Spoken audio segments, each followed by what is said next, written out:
خربوزے کو دیکھ کر خربوزہ رنگ پکڑتا ہے۔ میرے میٹھے اسلامی بھائیوں، خدارا ہمیں دوست بناتے وقت سلیکشن کرنی چاہیے۔ ایک سوال کرتا ہوں، آپ کو میں کہوں کہ جناب آپ نے ایک علاقے میں جانا ہے، وہ بڑے خطرناک سانپ ہیں، آپ کہیں گے نہیں بھائی میں نے نہیں جانا ہے، وہ کاٹ لیں گے تو اتنا گھبراتے ہو آپ؟ جانوروں سے، کیڑوں سے، مکوڑوں سے، چھپکلیوں سے جان کو تکلیف ہو سکتی ہے، مگر اگر بری دوستی مل گئی اور وہ ایمان برباد کر دے، اس پر کوئی سلیکشن نہیں، اس پر کوئی چیکنگ نہیں کہ کس کو دوست بناؤں، کس کی صحبت اپناؤں۔ ارے وہ صحبت جو اللہ کی ناراضگی کا باعث بن جائے، ایمان کی بربادی کا باعث بن جائے۔ ابھی بھی شاید بات سمجھنا آ رہی ہو کہ یار دوستی کیسے ایمان کی بربادی کا؟ میں اسٹرانگ آدمی، میرے بلیف اچھے، میں عقیدے کا اچھا، میں 5 وقت کا نمازی، میں درود پڑھنے والا، اگر چند گھنٹے کچھ دوستوں کے ساتھ بیٹھ جاتا ہوں تو کیسے ایمان چلا جائے گا؟ بلکہ کچھ لوگوں کے ذہنوں میں یہ بھی ہوتا ہے میں اس لیے بیٹھتا ہوں ان کو نمازی بنا لوں گا، میں ان کو قریب لے آؤں گا، میں ان کے بد مذہب ہیں میرے دوست، کچھ یہ بھی کہتے ہیں بعد اللہ بد مذہب تمہارا دوست کیسے ہو گیا؟ جو اللہ اور اس کے رسول کے بارے میں صحیح عقیدہ نہیں رکھتا وہ تمہارا دوست؟ خود سوچیے آپ، خود یہ لفظ کہنا کیسا کہ جو رب کا دشمن وہ میرا دوست، جو نبی پاک کا دشمن وہ میرا دوست، جو ولیوں کا دشمن وہ میرا دوست، یہ جملہ کیسا ہے؟ ارے کوئی میرے باپ کے بارے میں بری بات کرے میں سلام کرنا پسند نہیں کرتا، اور جو اولیاء کرام، صحابہ کرام، نبی پاک علیہ الصلوۃ والسلام خود رب عز و جل کے بارے میں بکواس کرتا پھرے اور میں کہوں میرا دوست ہے، استغفر اللہ۔ سوچو تمہارے ایمان کا کیا ہوگا۔ لوگ کہتے ہیں ہم اس لیے بیٹھتے ہیں کہ ان کو ٹھیک کر دیں گے، اور پہلے خود تو پکے ہو جاؤ، خود تو ٹھیک ہو جاؤ، خود تو علم دین حاصل کر لو۔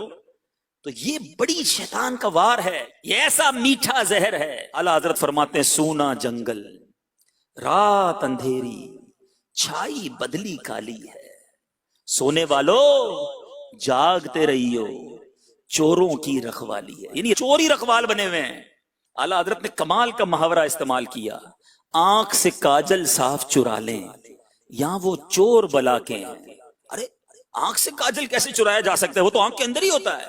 فرمایا نہیں، ایسے بھی چور آئیں گے، ایسا بھی دور آیا، دین کا نام لے کر، مذہب کا نام لے کر، قرآن کا نام لے کر، حدیث کا نام لے کر، درس قرآن کا نام لے کر بڑے بڑے سٹائل کے ساتھ آئیں گے، اور تمہارا ایمان ہی تم سے لے کے چلے جائیں گے۔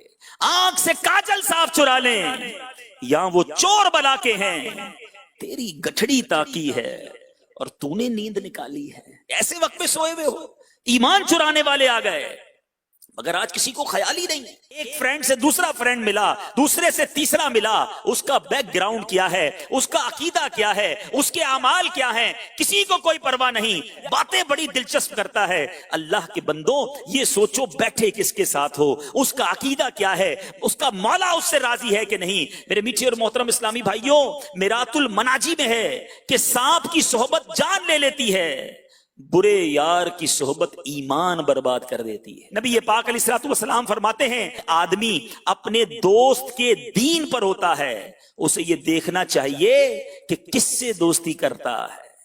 اب سوچئے دوست کے دین پر ہوتا ہے۔ اے بد مذہبوں کے ساتھ اٹھنے بیٹھنے والوں، اے بد مذہبوں سے دوستیاں کرنے والوں، اے ان کے سلسلوں کو، ان کے پروگرامز دیکھنے والوں، ان کے سوشل میڈیا پر کلپ دیکھنے والوں، دوسروں کو فارورڈ کرنے والوں، لوگ کہتے ہیں میں سنتا سب کی ہوں، اب میرے عقیدے پہ کوئی اثر نہیں پڑتا۔ نہیں میرے میٹھے اسلامی بھائیوں، ہم نے ان کی سننی بھی نہیں ہے۔ جس نے میرے آقا کی نہیں سنی، جس نے صحابہ کی نہیں سنی، جس نے رب سے سچا بھروسہ نہیں رکھا، ہم نے اس کی بات کیوں سننی ہے؟ اور یہی انداز ہمارے اسلاف کا بھی ہوا کرتا۔ اعلیٰ حضرت امام اہل سنت اسلاف کا طرز عمل نقل کرتے ہوئے فرماتے ہیں، حضرت سیدنا سعید بن جبیر جو کہ شاگرد ہیں عبداللہ ابن عباس رضی اللہ تعالیٰ عنہما، ان کو راستے میں ایک بد مذہب ملا، کہا میں کچھ عرض کرنا چاہتا ہوں۔ آپ نے فرمایا میں سننا نہیں چاہتا۔ عرض کیا بس ایک کلمہ سن لے میرا۔ آپ نے انگوٹھے سے اشارہ کیا کہ آدھا کلمہ بھی نہیں سننا تیرا۔ لوگوں نے عرض کی یہ کیا وجہ ہے؟ تو آپ نے فرمایا یہ ان میں سے ہے، یعنی یہ گمراہوں میں سے ہے، میں نے اس سے کوئی بات نہیں سننی ہے۔ اسی طرح امام محمد بن سیرین رحمت اللہ تعالی علیہ کے پاس 2 مذہب آئے۔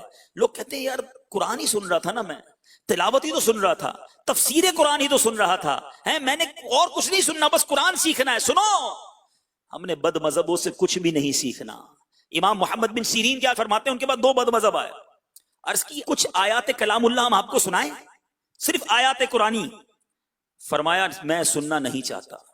عرض کی کچھ ہم آپ کو احادیث سنائیں؟ آپ نے فرمایا میں سننا نہیں چاہتا۔ انہوں نے اصرار کیا تو فرمایا تم دونوں اٹھ جاؤ یا میں اٹھ جاتا ہوں. آخر وہ چلے گئے. تو لوگوں نے عرض کی کہ حضور حرج کیا تھا, وہ آیتیں تو سنا رہے تھے نا, حدیثیں ہی تو سنا رہے تھے. آج لوگ یہی کہتے ہیں نا یار ہم صرف قرآن سنتے ہیں, میں بچوں کو اس لیے بھیجتا ہوں فلاں جگہ پر کہ بچہ قرآن سیکھ کر آ جائے. ارے اس کے پاس بھیجتے ہو جس کا عقیدہ ہی ٹھیک نہیں, تو تمہارے بچے کو کل کیا بنا دے گا. آؤ میں آپ کو آپ کے بزرگوں کا طریقہ بتا رہا ہوں. لوگوں نے کہا حضور قرآن ہی تو سنا رہا ہے, حدیثیں ہی تو سنا رہا ہے. آپ نے فرمایا میں نے خوف کیا کہ وہ آیات و احادیث کے ساتھ اپنی کچھ تعویل لگائیں گے اور وہ میرے دل میں رہ جائے تو میں ہلاک ہو جاؤں. سنو بریلی کے تاجدار, ہم سب کے امام, امام عشق و محبت اعلیٰ حضرت یہ واقعات نقل کرنے کے بعد ہمیں کیا سمجھاتے ہیں. فرمایا آئمہ بزرگوں کا تو یہ خوف کا عالم تھا, اور عوام کو اب یہ جرت ہے ولا حول ولا قوت الا باللہ.